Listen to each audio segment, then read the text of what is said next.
Welcome to Set the Trend podcast, where we document street sound history.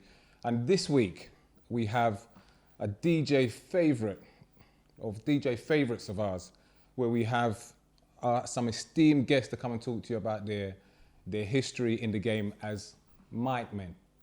But before we go to them, hello to my colleagues. Greetings. Greetings. Hey, mate. All right. Socially distanced? Is that what they call it? Might have to have a word with health and safety though. Well, you're a bit close. Terrible. Yeah, but usually no don't complain. antibacterial, no mask. Yeah, but nothing. usually don't complain being close to him like that. That what are you trying to say? I'm just saying. Anyway, listen, I don't want to waste. So you cool, EastEnder? I'm good, all good. Are you looking forward to this week? Free mic, man. I don't know if we'll be able to get a word in edgeway, but You try? it's all good. And you've got Well, some being a things mic for the man guys. myself, innit? Yeah. Oh, you're a mic man as well. Oh, sorry, 4 mic What are men. you trying to say? I said 3. So Did he 4. hear me with Creed? Oh, yeah. Oh yeah, I forgot. Yeah. The real deal. Exactly. So, to his right, we have a gentleman who's been in the game, seems for years. He's always been around. And he's been at the top of the game for years as well. And we're going to delve more into that history. We welcome Franky Beverly. Hello, welcome. Thank you very much, team. Thank you very much. Oh, Thank pleasure. you. It's nice to have you here. And also, to his right, we have another. You see, this is like the proper vintage edition. Because his next colleague sitting next to him has been around for years as well. In fact, he's the only one that's got a record on the whole seat. He's the only one that's ever put a record out. So we're going to talk to him more about that. And he's been in the scene, and he's one of the favourites of the scene over the last 20 years or so. We welcome Jooksie Juice. Thanks for having me, lads. Or was it Jooksie Killer? No, Juice. Keep it. Dub Juice. The killer thing gone now. Welcome, And wiser. Jooksie. Welcome, sir. Welcome. And to his right, we have another veteran who's been around for years as well, one of East London's favourite boys, and he's here. We're going to try and keep it short with him because we know if he busts out into a lyrics, we'll be here listening to a lyrics because he will, as they said back in the day, he will full up the lyrics. And he has his own record out as well. So he's not the only one. He's not. He's a record maker too. Thank you. So we'll be talking to one of East London's favourite DJs. Of course, this is Poleto Don. Welcome, Poleto. Yeah, man, pleasure to be here. Very pleasure to be here. Good. It's great having you guys here. We've done one DJ edition, and it never covered the history of the street sounds and the contribution that DJs have made to dances overall. So it's good to have you guys in here. Poleto, I'm gonna start with you first, because you've been around. I said you've probably been maybe DJing the longest out of everybody here. You started parring with one of my favourite DJs back in the day, and that was 76 from Company Sound. And he was a man, and he was a mic man that I really looked up to, and really back in the day when the cassette tapes were coming out, he was one of those authentic voices back in the day. So how did that relationship get you? Was that something that spiraled you to get into DJing, or was you already a DJ by then? To be honest, I was a DJ a long time before 76. Yeah. Very long. I started DJing from 1975. Wow. That's when I started. How old are you? So we should call this the vintage edition. I'm 60 this year. Not yet, but I'm coming up to 60. But anyway, I started DJing from 1975, and that's when I started putting voice on talkerphone, as we call it nowadays. But before that, I was a selector. I was you playing music? Yeah. On your but own sound? I had my little sound, and even before that, I used to follow Atra, that is with Tony P, Stanley T, Andrew Active, all them, man. How did that come about? Because you're from East London, Exactly. and them guys are from South London. Well, I used to work in Catford. That's how I got to know Tony P. Tony P and Stanley T, we all used to work one place, which was Postal. Woolworth. Woolworths. Okay. Woolworths. I'm sure the man didn't want me to say that. You know what I mean? So, being knocking heads with them guys, that is how I got to know Saxon Sound and PC Mistri, the Gittins, Michael and Tony Gittins. Yeah. Right, I knew them from them days. And I used to rave over South London with Tony P and them man there. And then they used to come over East London and rave with me on my side. So therefore, That is how I got to know most of people, Saxon Mandem and Harlem people, through them guys. So when they were playing at Night Moves, I used to be one of their micmen from them time. Okay. So when did your friendship with 76 start?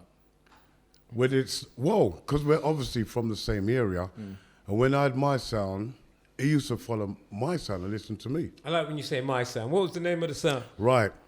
It was a silly name at the time. Jooxsie had Atra. Jooxsie had Atra. Yeah.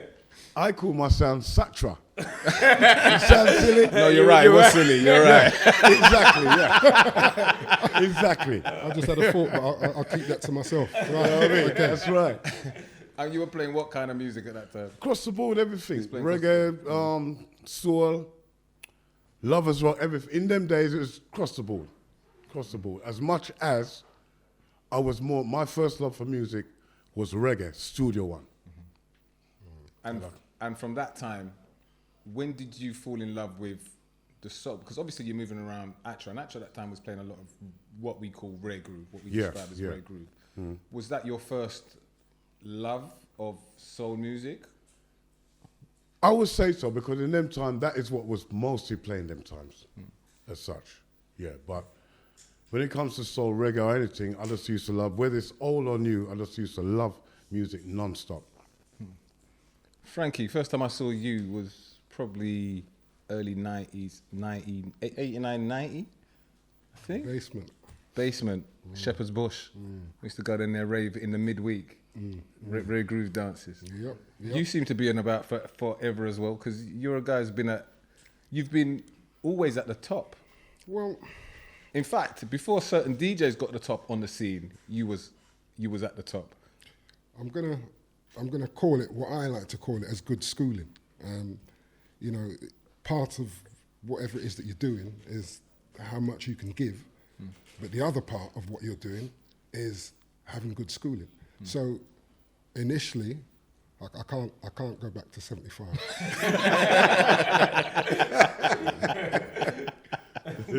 That would be phenomenal. So for myself, I started in 1984. Do the maths, 14 years old. Simply just wanting to be part of something. So I started out with being the good old infamous box boy. Part of the team. Apprentice. For Rapattack Soul Sound. Okay. And, you know, it was always a case of, yeah, I've got a couple of tunes. Not that many, but I've got a couple of tunes. And, well, can I play a couple of tunes? And Alistair would look at me and like, nah. You weren't ready yet. You weren't ready yet. A little while later, I asked him, nah. And so many times I ask him, then it would come to a, you know what? Hold the mic then. So I was like, all right then, I hold the mic. But them time there, again, you're still new to the business, so you're holding the mic to our warming dance, not really a kick-off. But it's through watching what is being done, how it's being delivered. My career then went from there. I've played with some of the really great ones, and as Poleto has just mentioned, I was inside Night Moves for ages. I took a period where I was working alongside Daddy Ernie. I took a period where I was working alongside the great Desi G. I had a period where I was working alongside Mistri. So I think out of what I do now, a majority of it comes from Mistri. Because I'd say for anybody that knows Mistri and, you know, how he does, obviously back in the day, he was phenomenal, yeah? He's not so much on it now. Don't tell him that. No, but you see, I often say to him regularly when I go out. Stop swearing. No. I say to him, what are you doing here? Get out there and do what you do. Now, we all know it's not for everybody. You know, back in the day with the greats again, Tony Nicks, and you know, we used to have some great stories. And we're going to go into the stories. From those MCs. But things have changed, and I think in order to keep yourself current and doing what you do, you have to learn to evolve. So I try to watch, see, hear, and I think tonality as to what you do and how you deliver, I think is paramount. So what would you say was your USP? Why so many top DJs wanted you in particular to mic out for them or be there? To be quite honest, I keep doing this and people tell me not to do it. I don't see what others see, and I'll tell you why I don't see what others see. Because I simply am just me. I've got this. Sounds like a lyric. This. Yeah, there's more. Hold on. I've got this thing that when you go out to entertain, yeah, and I say this about certain selectors, if you go out to entertain and the selector's looking miserable and he's just standing there, Like we do. I do anyway. yeah, Go ahead. I'm saying to myself, how do you expect Joe Bloggs to actually dance and do something? So when I go out and do me, I go out and do me. I bust a couple of jokes, you know, say hello to the guys, the girls, find, you know, the pockets in the dance. There's always pockets in a rave, yeah? There's some good ones and some bad ones. And you've got to find the niche as to how you bring them all together. At the end of the day, for that event, they must have a good time. And so I think, you know, for anybody that's doing what they do, you've just got to be consistent.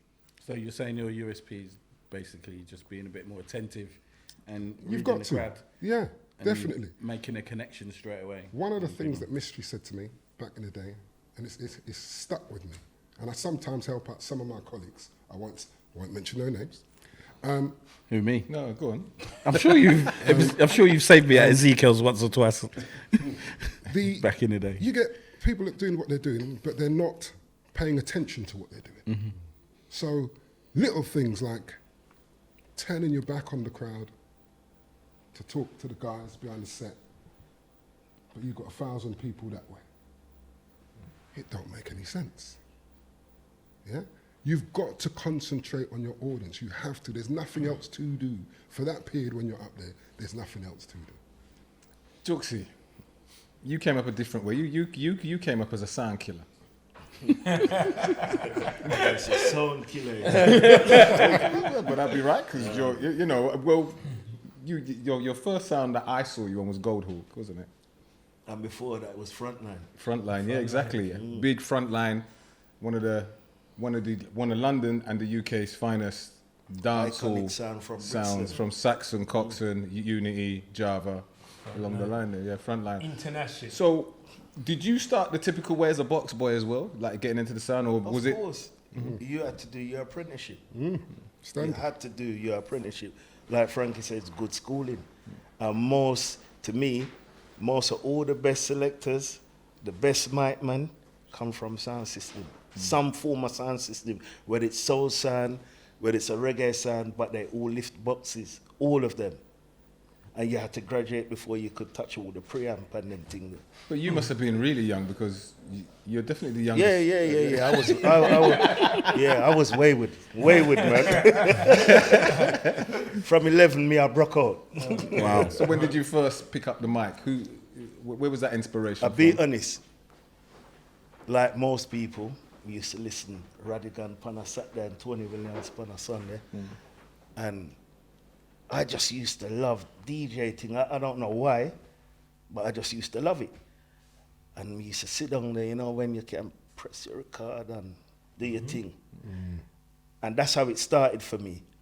Playing the records, the old-time records, on the gram. Yeah, the blue spot. Which I wasn't supposed to touch, and them thing there, but started like that. And I didn't have the confidence to literally go on a sound. And you know when you got a couple brethren around you and they would be saying, "What? You can do it, you know." And I said, no, you can do it. And I remember there was a all day in Peckerai Park, and Viking was playing. And the man them said to me, "Go on up, they got DJ." I said, "No, man, you look around me and I see so much people." I said, "No, man." And then when I decided to do it, the man them said, "Go up on the truck." Me say, "You're mad." Anyway, I went up on the truck and I DJ'd, and the food where I got started, like when I was walking out, everybody, Jooksie, everybody knew I was. So you see, How did that make you feel at that time? I felt like a god. I felt like a god. And you see, because I felt like a god, my friends, them around me, felt like a god. So anywhere I went, them I got to all the sound man before me. Got my brethren here. Bring him in. It was a bit like Vince from that program, Entourage. You know, It was the way just he like buzzed. that. And So was it them that brought you to Frontline's attention? it was that particular performance in the park what started everybody taking note. This you have it in him, have a voice, you know. And I remember Trevor Frontline coming to me and wanted me to go to a clash with Jammies, King Jammies in All Saints Hall, New Cross, Frontline and Jammies. And I ended up going down there with the man them. And when I went in there was other DJs, I'm not going to call their name, but long story short, me take the night round Frontline as one of the DJs. And from that night... What other DJs did you have? Because you had some pretty prolific DJs on the sound at the time, or MCs. Well, Frontline had a host of DJs. We all know the Weltonaries and the Flux. Then you had, what do you call it, Culture Ernie. You had, there was Mariposa. There was so much DJs what passed through Frontline. Some of them were like a man here and that. Some of them were, yeah.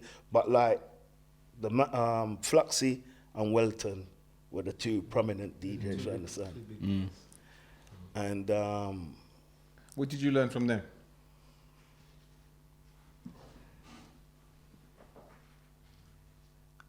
The shyness, to get out of the shyness around people. Cause I'm telling you, when I used to hold a talker phone, it's something I couldn't control. The knees them used to start shake and everything.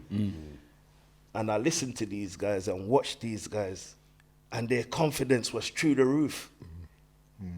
And you see, because I saw their confidence and I saw the response what they were getting from Joe Public, it made me say, you know what, I have to dig my heels in.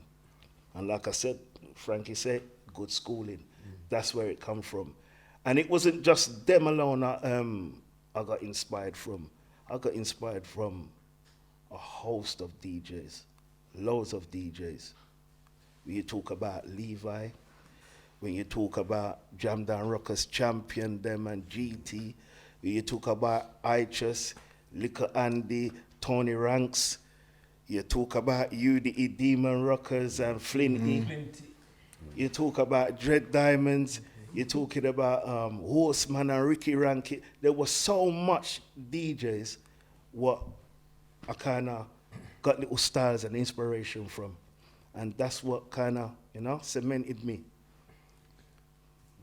Poleto, you went on to DJ for a sound called Cousins. Was that after your sound? Oh, after, yeah. But yeah, because that was still what was that? Late 80s, early 90s. That's right. Yeah, as you know, Cousins was formerly with as me, Christos, Shoe Doctor, as you know, is my younger brother. Even Boogie has something to do with that sound as well at the time. Quincy, who's now a comedian, he was involved in that. Lady Sass, I don't know if everybody, of course we know Lady Sass. I'd always mention that's the first female selector I've ever held a mic for.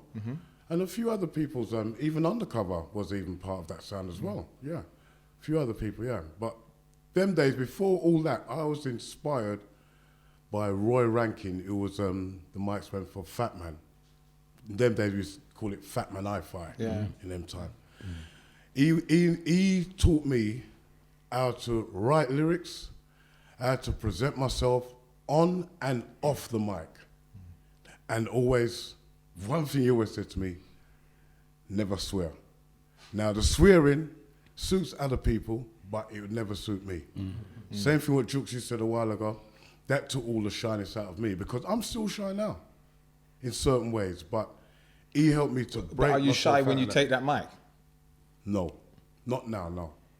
So as soon as you put it down, you go back to being Back to my own self, yeah. Back to your government name. Yeah. Yeah, and that's it. Right. No, a lot of people tend to have that thing where you develop an alter ego, different Like persona. your main character at that time. Yeah. Yeah. That's right. Apart from me, but yeah. And I think that's kind of good when on the mic you got to perform a certain way, and when you come off that mic and when you're your own self, I think you stand out a lot more better that way. What type of sounds was Cousins playing with at the time? It's mostly sounds of our side, and even like down to '76 when he had a sound. There's a time he had a sound called Storm.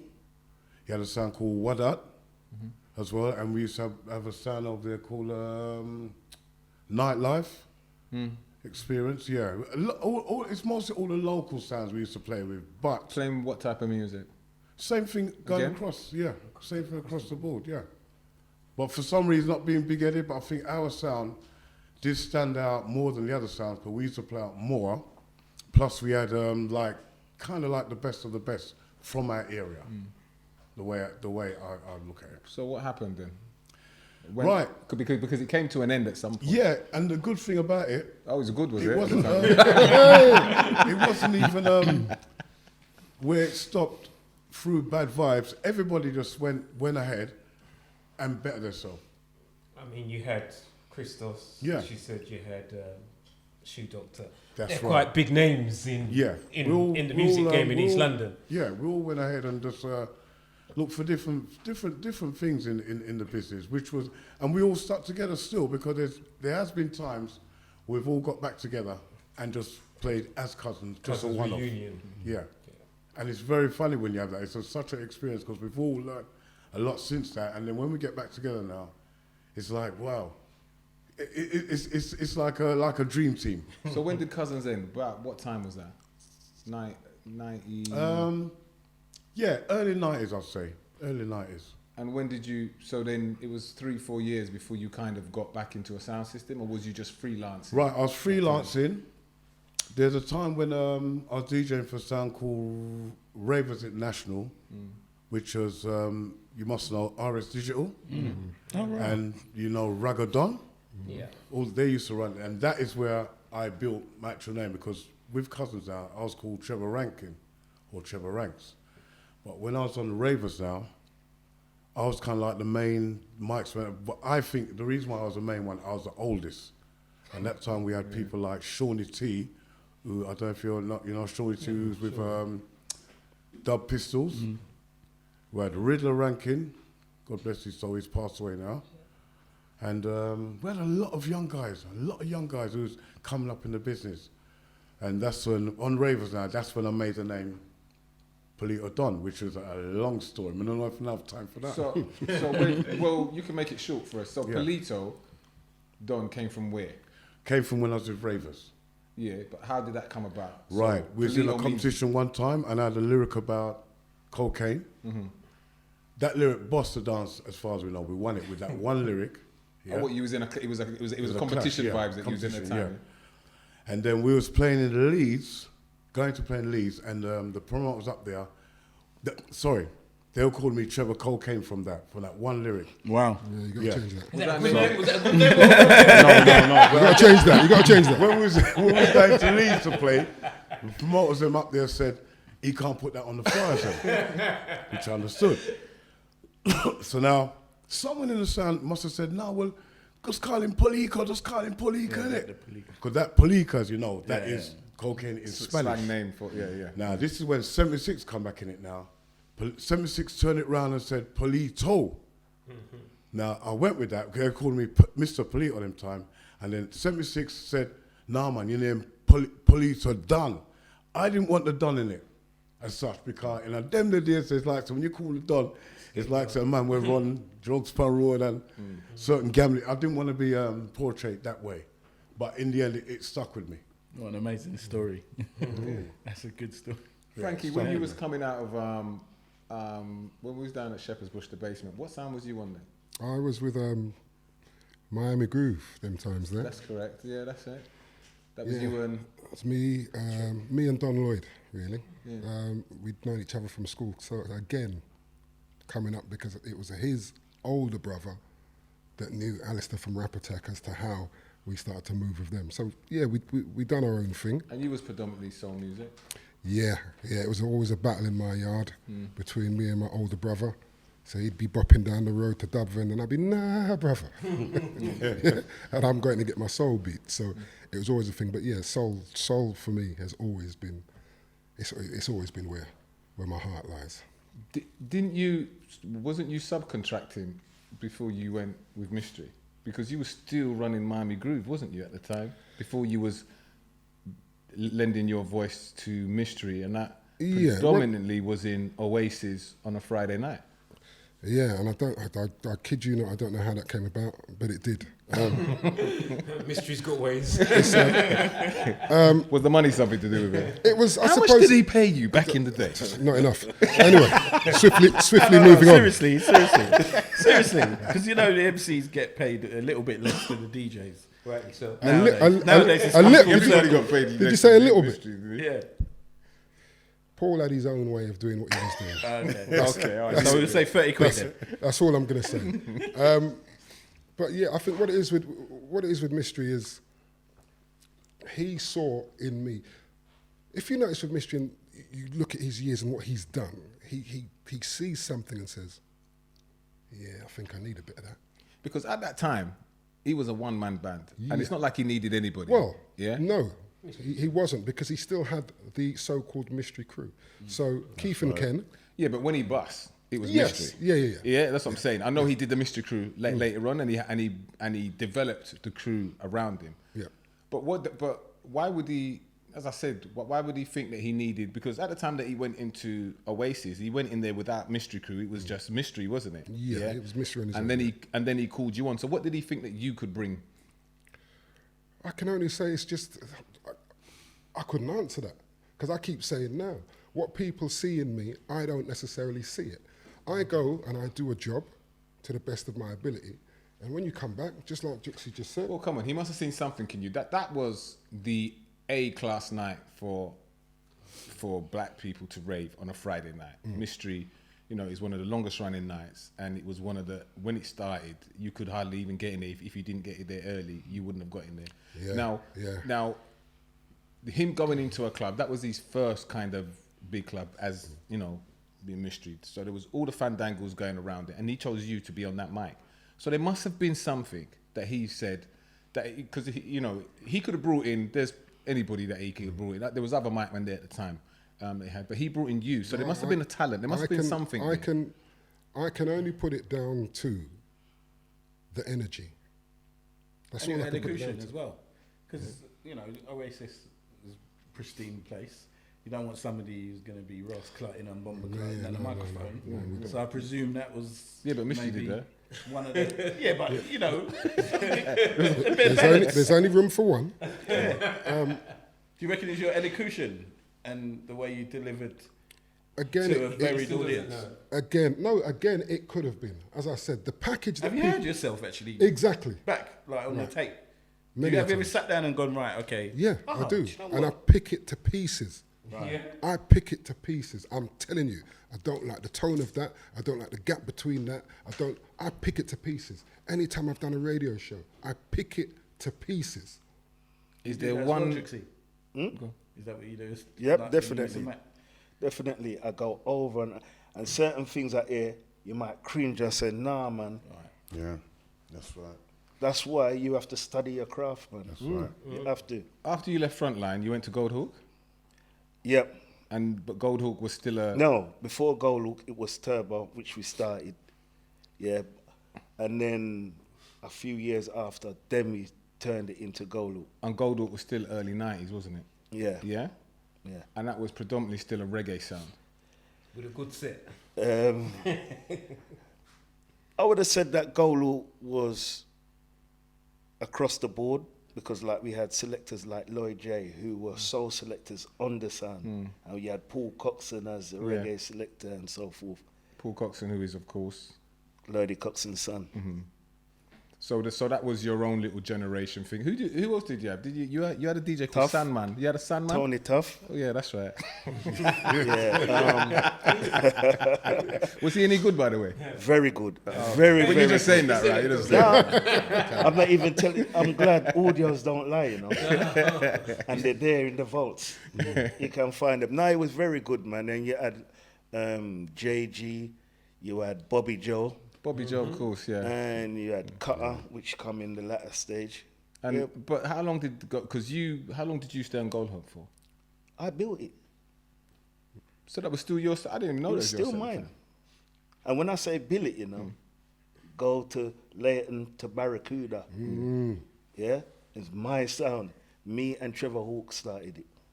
Yes, of course, Trevor. Yes, yeah. And Fly came in, and then Paul Coxon, and that was our Goluk.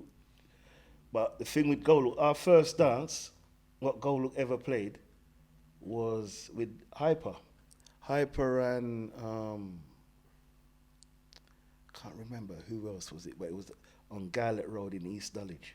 That's right. And we played you somewhere along the line as well, didn't we? We played enough dances with you. We played Lucian Way with you, Sandrock Road. Jesus. Enough of these dances. Yeah. When latest edition was EastEnder, Legs, Desi, Barry, Jazzy J. Did you ever see yourself going onto that circuit full time? At first I didn't, but I did have the love. I always did have the love for the music. Always. I've been one of those men that don't just listen to reggae. I listen to soul, I listen to jazz, or whatever. I like to Well, you broaden wouldn't have my known it. horizons. Huh? You wouldn't have known it though. He was one of Peckham's. He was one of Peckham's terrible, you know. Yeah, notorious, yes. Notorious. You know what I mean? No, man. We won't go into that. We won't go into that. We'll leave that one aside for the minute. But The big leather jacket. but when you decided to, I don't know how Frontline kind of, it came a bit quiet. Your next step into the business was with Desi, right? No, I spent some time around Pioneer Roadshow. Which was Hector Selector. Hector Selector, Mikey Simpson, Daddy Chris, and Mark Anthony. And you was their main mic man around there, right? Yeah. So then after that, you stepped off to Desi when Desi and Barry. No, you forget Juice. You had your own sound again, Yeah. Juice. You travelled, didn't you? Yeah, man. Yeah. And that was Juice Experience, right? Yeah. And that was you, Me, FP. Inspector, Yeah. and Jazzy, which used to be with Mistri when he was Ladies' Yeah, Dress. and Scratch It used to be original Streetlife. Streetlife. Plot thickens. So, so then after that, you got called by Desi. Yeah. Yeah. How did that call go anyway? By the way. In Desi's tone. You know what? Them time, me and Desi was always good. You know, me and Desi was always good. But I know he was having a situation. Him and his brothers going through a situation, and Desi basically asked me to come and do some work with him until he finds another mic man. How did that go then? Was that because you knew you had your own? Because you still had Juice Experience at that time, I innit? did. Yeah. In fact, I can remember one of the nights Desi had a dance, I think it was at Love Lounge, and Juice was playing in Lefez. And Desi said, all right, come and do Lefez first because it's going to be an early set, then you can go back and do Juice. I went there. I think I ended up going back to the dance when the dance had finished. Whoa. And we're talking the timelines. You joined up with Desi around what? 2000. About 2000, something like that. 2000. And this is when the blues dances then were still running hot, Yeah, right? yeah. Okay, so pause there. So Poleto, you then joined up with. Where did Idris come in? Because Idris Elba was around just before you went to join Special, right? Yeah, funny enough, me and Idris used to be partners on the mic one time. Something called Social Affair. I don't know if everyone remembers. So when was that? So when Social was you? Affair used to play from Ringside. Remember Ringside? Yes, yeah. They used to play in Ringside. And me and Idris used to be the mics on that sound from them time. He had lyrics even then, eh? Who, me or Idris? We know you had lyrics. Yeah, he was good, but You're saying that he was you're good. So hold on. So who was the better mic man out of you and Idris? Who was the best? Who was the better mic man? I was, because no, because he would tell you that himself. Because he used to always, he used to always look up to me. Even before we was Mike's friend, we was friends from a long time. We used to play bar now and something. Yeah. You know what I mean?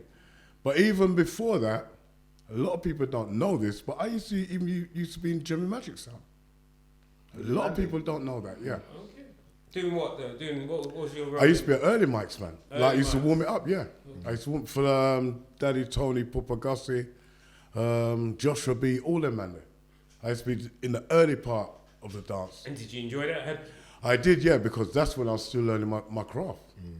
Learning my craft, and as I said, I didn't have a lot of confidence in myself anyway, so I didn't mind holding the mic and testing out the mic when the dances, when hardly anybody did it. So in Gemi, did you step up from early mics to main mics, man?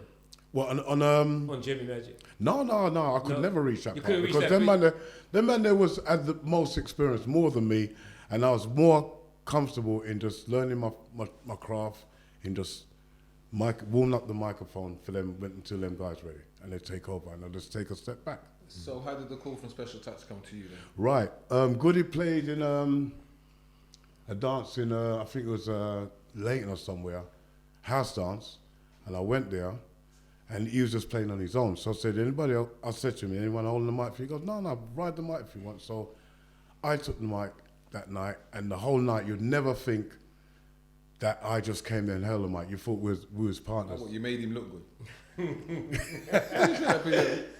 Anyway, after that, mind you, I didn't get paid for it. Well, that's good. After that dance done, he said to me... So Goody kept the whole money for the night, right? Yeah, Okay. yeah. Anyway, from that Nothing night, changes, he said to me, do I want to do a thing with him? Like partners with him? So I said, yeah, I don't mind.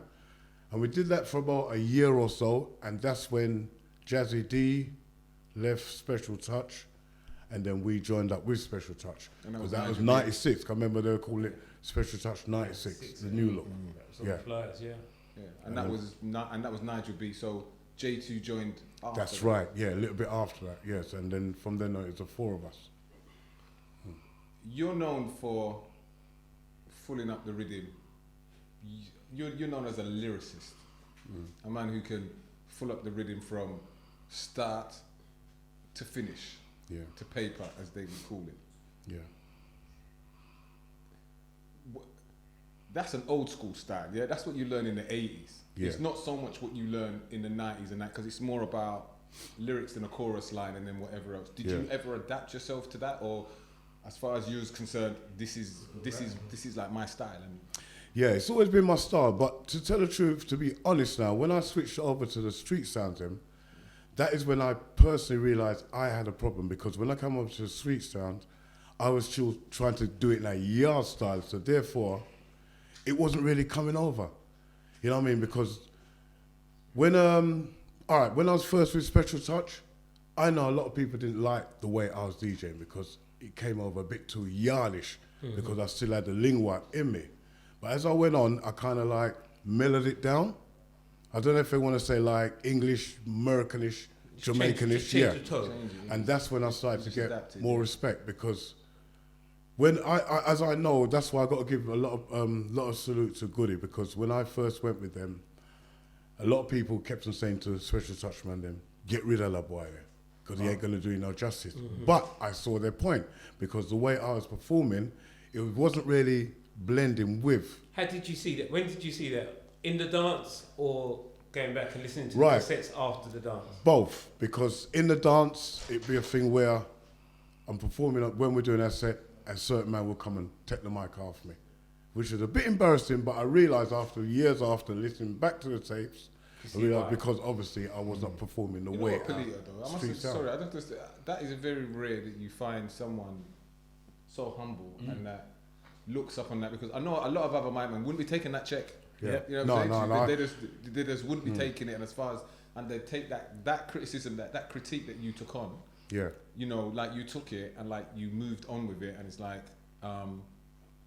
it's very humbling to hear you talk like that, because a lot of DJs, a lot of mic guys, they wouldn't have talked it like that. And it's funny, even down to Boogie. Boogie's got a lot of stuff for me from way back when.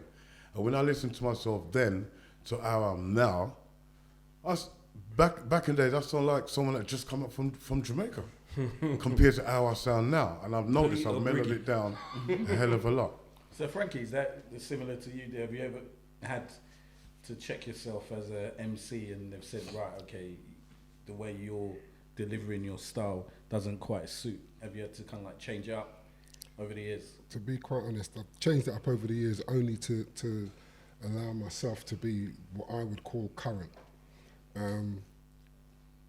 He's different though, you know. Much the same as to what Poleto's saying. I just interrupt you there, and I'll tell you why he's different. Go on. Because you can't, for our scene, you couldn't get no bigger than Mistri. So from he can DJ to that crowd, it's easier to my mind to DJ to the street, to DJ to the clubs. I mean, you could say different. But that is it in a nutshell. So for all of when I was about 24, I was doing 5 gigs a week and still holding a 9 to 5. That's how busy I was. So you take it, as I said, you just got to know what you're doing. Don't get me wrong, if I'd done something that Paul didn't like, he would tell me. Yeah.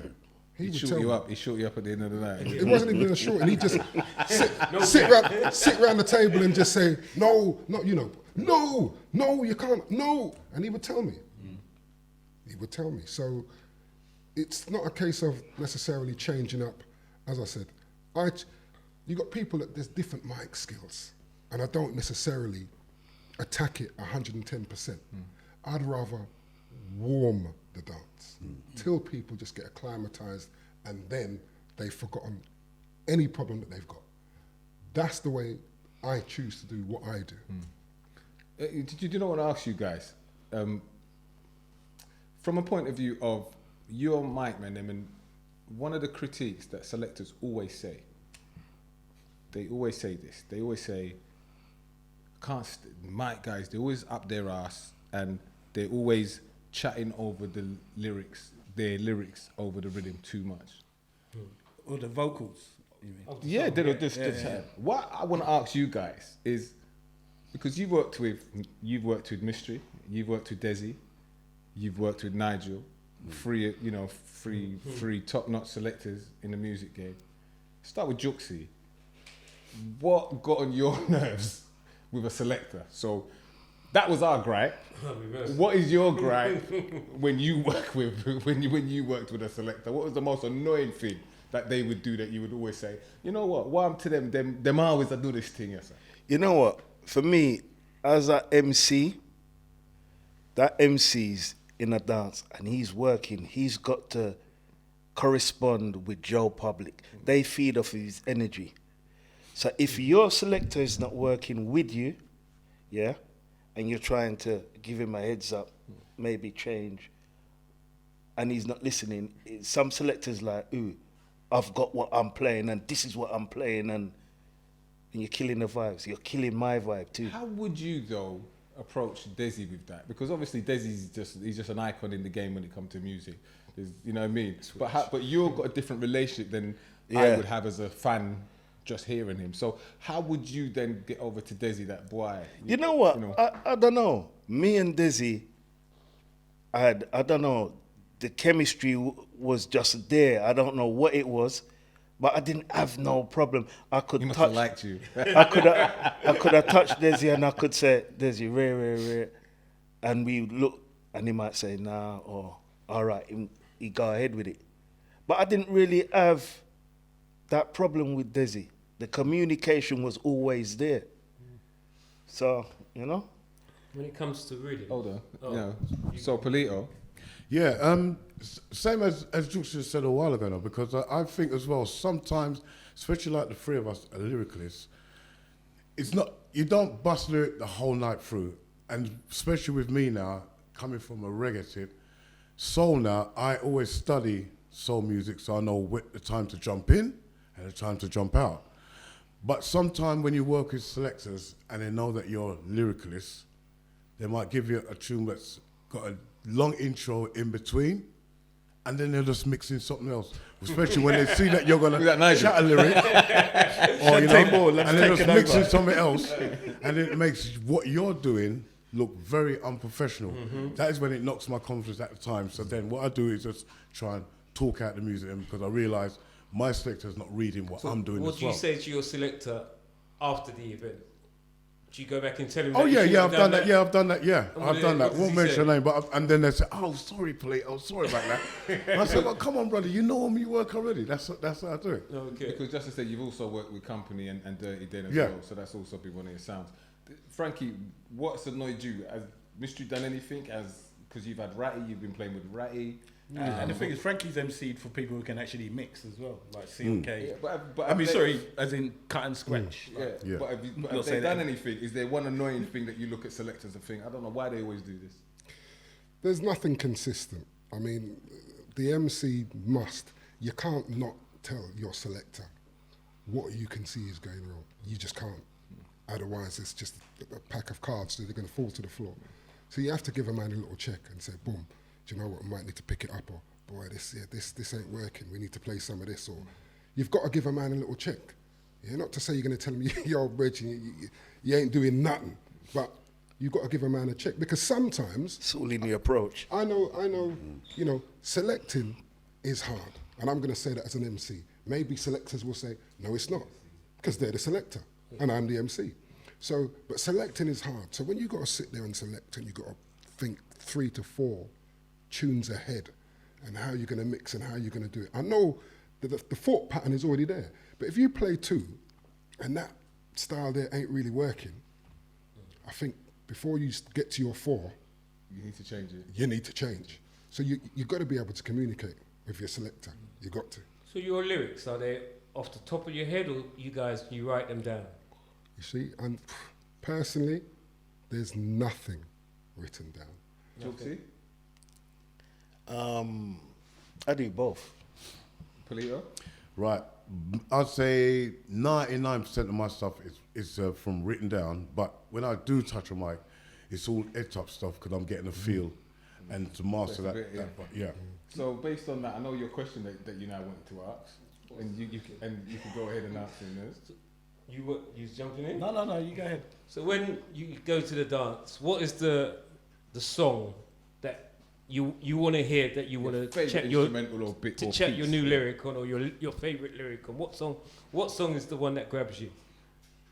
Well, for you, like name a song. Yeah, or just So you know that you've got lyrics in mind, and you know tell the truth. Anything with a nice long intro, regardless what. Because you must have a favorite. You got a favorite. I build my lyrics where I can chat it on anything. Yeah, but you must have a favorite. You must have a tune that comes on that you say, yeah, I love this tune. Yeah, I really love putting down a lyrics on. Well, I suppose Franky Beverly. What goes up? What goes up? Yeah, that's a good tune. Yeah. Now with that, and I'm sure with Mike, with Franky and Jooksie, we could take any lyrics and better. Sure. Yeah. So what one of your lyrics, if you heard that come on, what one of your lyrics would you want to fit on that piece of video? Depends on the crowd, but mostly people love to hear the food lyric on that. Which one? The food lyric. What's that one? So how does that go? Give us a few bars of that. I want to hear that. Give us a few bars of that lyric. Well, we on give me the ackee and saltfish for national dish. Nyam and banana with steamed fish, fried dumpling with ice with callaloo, caramel porridge and coconut drops. Guinness punch with ice upon top, stew peas, rice and your drink sour sop. Cold foot with ice with plain rice, curry goat, pepper sauce with and a fruit punch. Hey!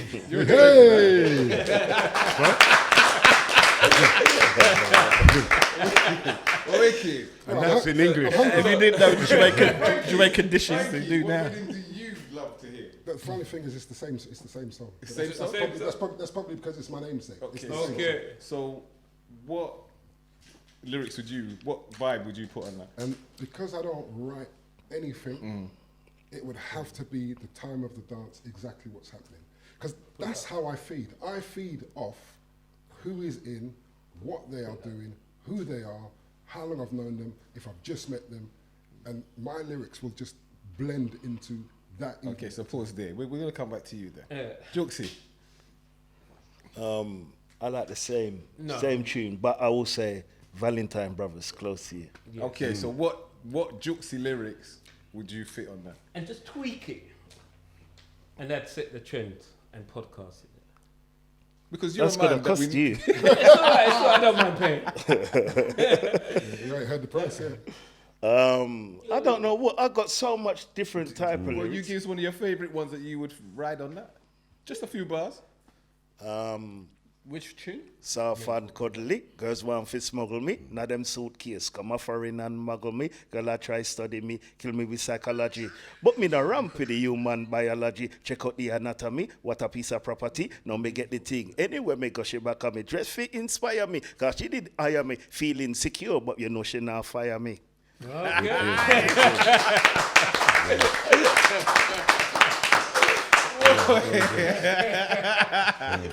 Right, are we ready?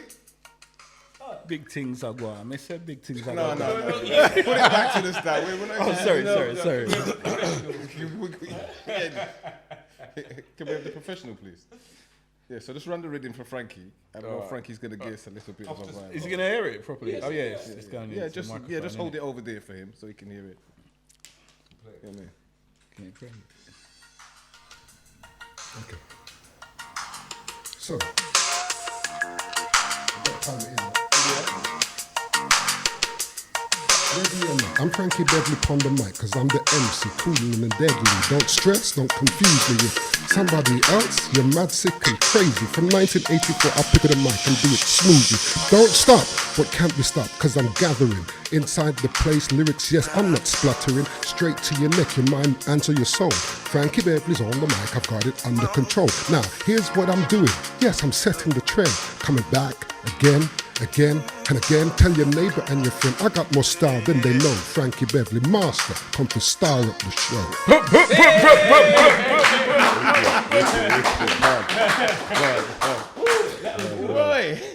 You're also a lyricist as well. No. Active force. That hat got hang up long time ago. Active force intro, yeah? I'm a karaoke. I even remember DJ. that. I'm what they call a karaoke. I remember him as a DJ. Back in the day, right? Right back in the day. Imperial Don. That was good. Do you know what? I've always wondered, sorry, I know it's a bit personal, it's a bit of a personal question, but I always found that some of the great lyricists in music, they have a high IQ. What were you guys like at school? Did you find English and all that type of stuff a bit of a breeze? Well, to be honest with me, through writing lyrics, I taught myself more. I had to read and write. Right, okay. I wasn't bright at school. I couldn't wait to leave school. So, I was all right at school. I was all right at school. When he was in there. I was all right at school, but I was, like I said, wayward, man. Wayward. So do you think that you kind of like had that great kind of ability to be able to express yourself, but maybe being an MC was the best way to bring out that high IQ? Because definitely, to find most words definitely. that you definitely. haven't probably read on a, you Most know. definitely, because I mean, not now, but years back, I used to always have a dictionary, and even if it's a word I don't too know about it, I look it up. That's right. I look it up. Where it come from, okay. Yeah, most DJs Look it use up. dictionaries, Yeah. good ones. Yeah. As DJs, one of the most critiques that you hear from the crowd is that you guys talk too much. Do you think you guys talk too much in the dances? Well, Frankie, I try not to. Do you get that critique? You hear people I've had say that before, yeah. I've had that before. I mean, every MC's has had people come to them and say that, but I always try my best not to. I think I would even go as far as say I probably talk one of the less persons that talk, just talk. Lyric wise, I'd fling a lyric on it straight. I don't care. Frankie? Personally, as I said, Poleto said it already. One thing with me is I will know the tune inside out, upside down. Word for word. And I've had Mistri say this to me numerous times. Jesus Christ, is there any song you don't know? So in order to know that, you know what is coming. You know when and when not to. So you're not one of the culprits then? Well, I'd like to say not. But I'll tell you what does happen, because this is a gripe for me, when you're doing what you're doing and you're setting your plan, so I might go to an event and I've been sitting there 4.5 hours waiting to do my thing. Yeah. Oh, it's my time. So I'm trying to pace this song the best way I know how. But no sooner than I stop, somebody wants to come in. Mic man want to grab the mic. Yeah. That ain't got no And I'm lyrics. thinking, We have that talk enough. I can't set the plan if people just want to keep coming in. And then before you know it, if you're unlucky, it will get very ugly. Because then people will believe that as an MC, you're being disrespectful to them. Because they just want to enjoy themselves. But you're trying to set the plan. Jooksie? That's a big problem now because you're getting so much inexperience MCs going to the dance now, and everybody wants to be a mic man. And that's one of the biggest problems. Franky's there, Poleto's there. I'm sure they can tell you. If I'm working alongside one of them, I'm not grabbing the mic. Because we come from that school where we got good schooling. There's etiquette, and you got to know that. No, it is. There's a lot of guys out there what don't know. They just don't know, and they just want to talk all over the music. Do you think that's because it helps them a lot more easier to get gal? Is that one of the attractions? Because to be honest, I'll be honest, that's one of the reasons why I picked up the microphone. Because I realised that everybody... These guys are married. They're not going to go into that right now. So, hypothetically speaking... Frankie looking at you like... I have to say, that was one of the reasons Maybe why before I... marriage. No, but that's one of the reasons why I decided to learn how to mic as well. I know it didn't. So, is there any MCs that you guys, like, who do you rate as an MC? Past or present? Past and present, I rate and respect every MC out there because it's not an easy job. Yeah, It's but very not an easy job. Is there any... So, who inspired you? So, one DJ from the past that inspired you. Right. The man there's a few people who inspire me. Roy Rankin from Fat Man. Jamaica was Johnny Ringer. Welton Irie, even down to Squiddy Ranks, because I literally sat down with them guys in person and they told me exactly how they got inspired. So I'll always mention them guys in my history of being a DJ. Frankie? So, past, it's going to be the greats, isn't it? Barry White has to be in there. And alongside Tony Nicks, when Barry and Tony used to be in the dance, that was the original storytelling. And I suppose that's where I get it from, more of a telling a story and nice in the dance than a barrage of lyrics. If we're talking about now, I'd have to say it's Hollywood. I'd have to say it's Hollywood. I just love the way he does what he does and how he does it. What about one of the younger ones? Is there any younger ones that you look at that you think? Do you know what up and coming? Cappuccino from Big Business. Yeah, definitely. Cappuccino's good. Cappuccino from Big Business. I tell you, I've done events with that guy, and Changes the whole bloody event. but we feed off each other, and that's how it's supposed to be. It's like a proper team. But that guy there, energy, banter, jokes, not too tough on the lyrics, but he's got lyrics. But the rest of it, great MC. Jokes? For me, it's a collective of MCs.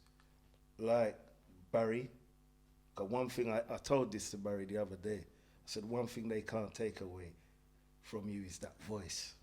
That voice is distinctive, unique. And for me, when I used to hear Barry over soul music with that voice, then I said, the ingredients was just there.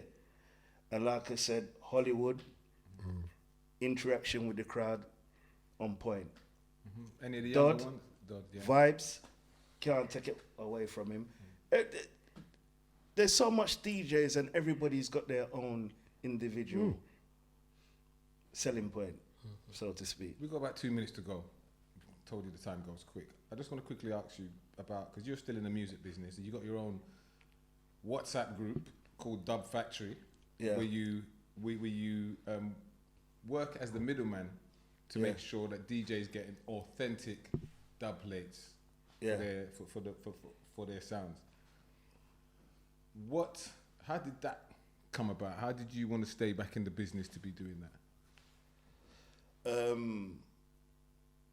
I think it was all the splice what people are getting. So much fake. What splice? Splice, drop-ins. You know, you got your fake artists, and then you got the splice where they might have a Reggie and drop in at EastEnder. Oh, I don't know. You know what I mean? Okay. I thought he was about to say I play splice.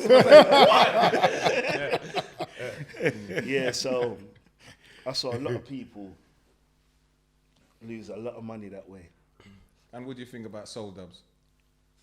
I've got them too. Do you think there's a place for them? There's a time and place for everything. Okay. It's got to be a place for them. Because if you think about it, a lot of the biggest Jamaican dub players, even Stone Love, is based on soul records.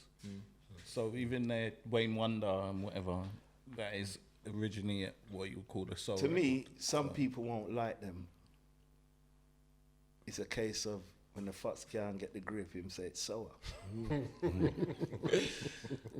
Poleto, you're recording. You made a record with Everest. Yeah.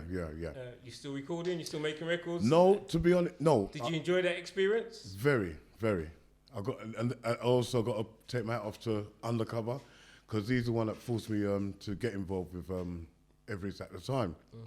But at the present time, it's just through laziness and busy. Very busy with life at the moment, but they ain't heard the last of me. That's all I can say. Well done. And the last word to you, Franky. Franky Beverly, any regrets? To be quite honest, I've got no regrets as such. I'm still living. I'm doing what I love.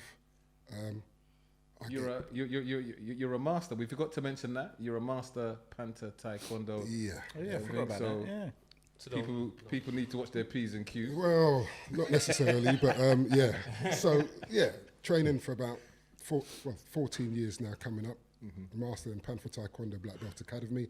But it just molds me. I've got no regrets. I'm still doing what I love. The only thing that's happening, and I can't lie, the age is taking its toll. Yeah, because sometimes to fit in training, home life, parents, 9 to 5, and then do a gig. It's not easy. Not easy. But I'm still in. And you're still prolific in the blues dance with Ratty, so you're still one of the major ones that are up on that. Yeah, I'm still there, and I'm still doing it. And I still love it. And I think that's the most important thing. And I say this to anybody who's an artist. Yeah. As soon as you don't love it, leave it. I think that's a good way to end it. Thank you, Poleto Don. Yeah, it's been a pleasure. Thank you, Jooksie Juice. Pleasure. Or Jooksie Killer. Thank you, Franky Beverly, for being part of this.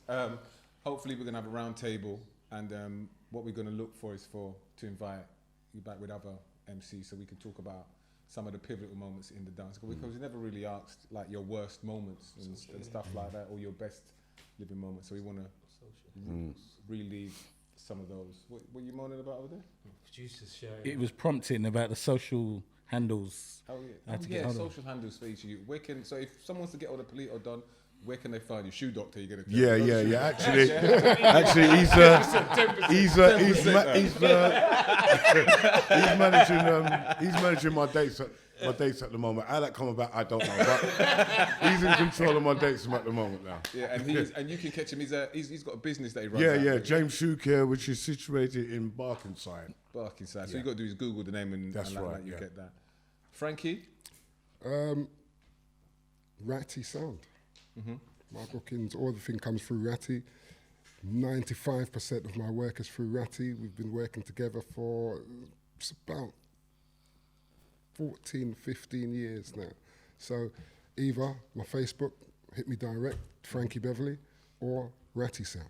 Cool. We've got one DJ one selector that you do work with, and we didn't mention his name, which is Franky Too Sweet. Franky Too Sweet. Yeah. Jooksie, where can they find you? Where can they find Dub Factory? How can they get into a WhatsApp group? Jooksie Juice Facebook, or either Instagram, Jooksie Juice. Or just Google me, the name will come up. And we didn't even talk about your record. You can find him in Discogs. Thanks, guys. That's a wrap for another edition of Set the Trend podcast, reliving our history over the last 30 years. And it's been 30 plus years, and it's been a wonderful experience. Again, hopefully just like me and these guys on the sofa, you would have found out a lot more about your favorite DJs. So thanks for that. Hit us up on YouTube, Set the Trend podcast, on Facebook, on Twitter. Get in touch, like, share, and just spread the word. Until next time, see you later.